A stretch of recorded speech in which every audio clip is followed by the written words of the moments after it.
Good morning and happy Thursday. I'm calling today Throwback Thursday. It actually feels like I haven't come on to do a video greeting in quite some time because last week I chose Monday and today's Thursday, so it's been a little over a week. And just thought that Throwback Thursday might be fitting for today because I've been hearing from a lot of people, and I feel the same way, that we're in week 9 of the school closure, believe it or not. And at the beginning, there was an energy around the start of this new plan, this new type of learning.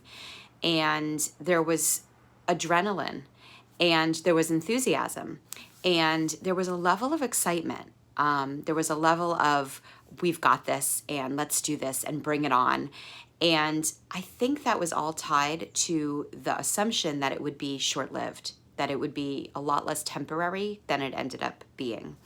And there was this idea that we were gonna clean out drawers, and we were going to bake new things, and we were going to have family game nights and family dinners and family movie parties, and we were going to Zoom our family and friends that we hadn't connected with, and we were going to learn all the technology, and we're going to Zoom with our students or Google Meet with our students and learn something new and play an instrument and learn a language and visit all these virtual museums and go on virtual field trips, etc., etc., etc. But that was then, and this is now. And as we're in week 9, there's this collective sense of, I'm done.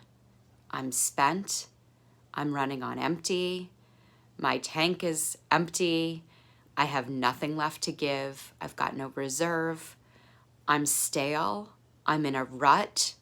These are just some of the things that I've been feeling and that I've also been hearing from others. So I wanted to address that today because the positive excitement, enthusiasm, spark, energy that existed before is not really what's existing now. That was then, this is now. Throwback Thursday.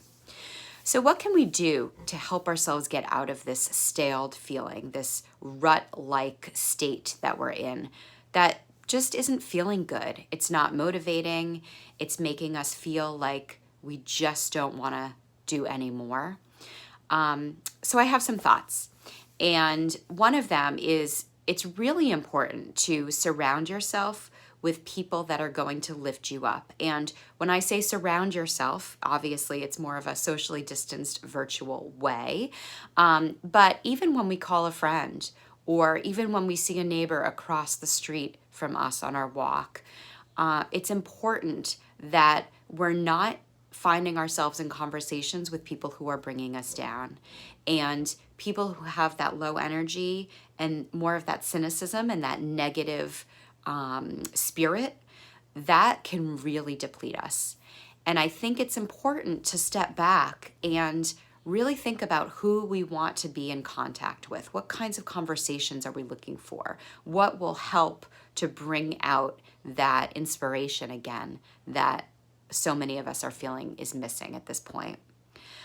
Something to do also is to read and to find articles or books or magazines, websites, different things that are written by people that we find inspiring, that might teach us something new, or might even just have a tidbit that we hadn't thought about before. Those are ways that we can start our wheels turning, keep our brains sharp, and help ourselves to get out of this Groundhog's Day, another day, same old thing kind of feeling that we're in. I would encourage you to change up your routine. So what does that mean? I actually put on earrings today, which I haven't been wearing much at all during this time. Made me feel a little bit more alive. Change your location of your work office at home. I started out in my kitchen doing my Google Meets and my Zoom calls and my meetings and such, doing my work, and set up a workstation, so to speak, at my kitchen table. And as the weather turned and it got a little bit cheery outside, a little bit warmer, a little bit brighter, I relocated to my porch, which I'm sitting in now. And it's been wonderful to just change that up, shift location.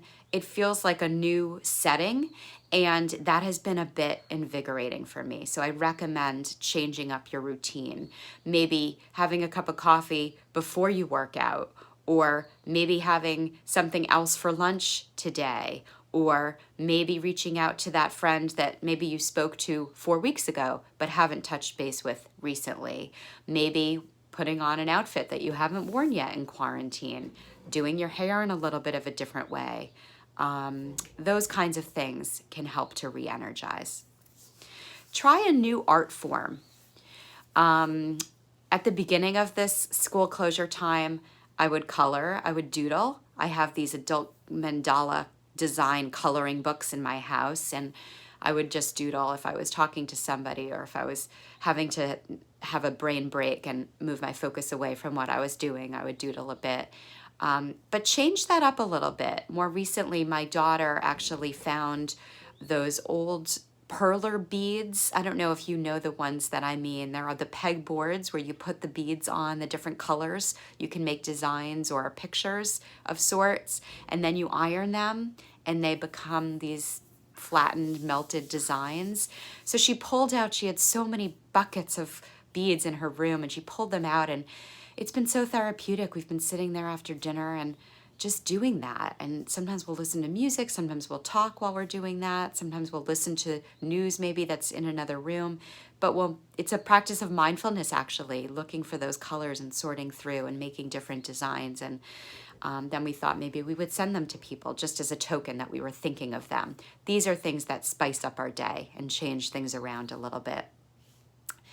I would also recommend looking for inspirational speakers. So just like reading material, look for those podcasts, look for those TED Talks, look for those webinars, look for those trainings. There are so many free things right now that are being offered, and keeping up our professional development and listening to someone inspiring, even if it's common knowledge, sometimes it might remind us of certain things that we can do when we go back to school, or things that we can even do now to sharpen up our virtual teaching. And those can be inspiring. We can walk away from those trainings and those seminars and those workshops, and we can feel like we learned something new. And that can be just really energizing for our soul. I also invite you to teach somebody something. So I had talked earlier on about learning something new, and that's all great too, and we can still continue to do that. I urge you to do that, to pick something that you want to learn, but to teach somebody something new, whether it's a baking skill, or whether it's how to play a certain note on the piano, or whether it's how to sew something, or maybe teach someone how to do some sign language. There's so many countless things that maybe we know that we have in our repertoire, and maybe we can teach someone else, whether it's somebody in our own household or whether it's somebody over a Zoom call.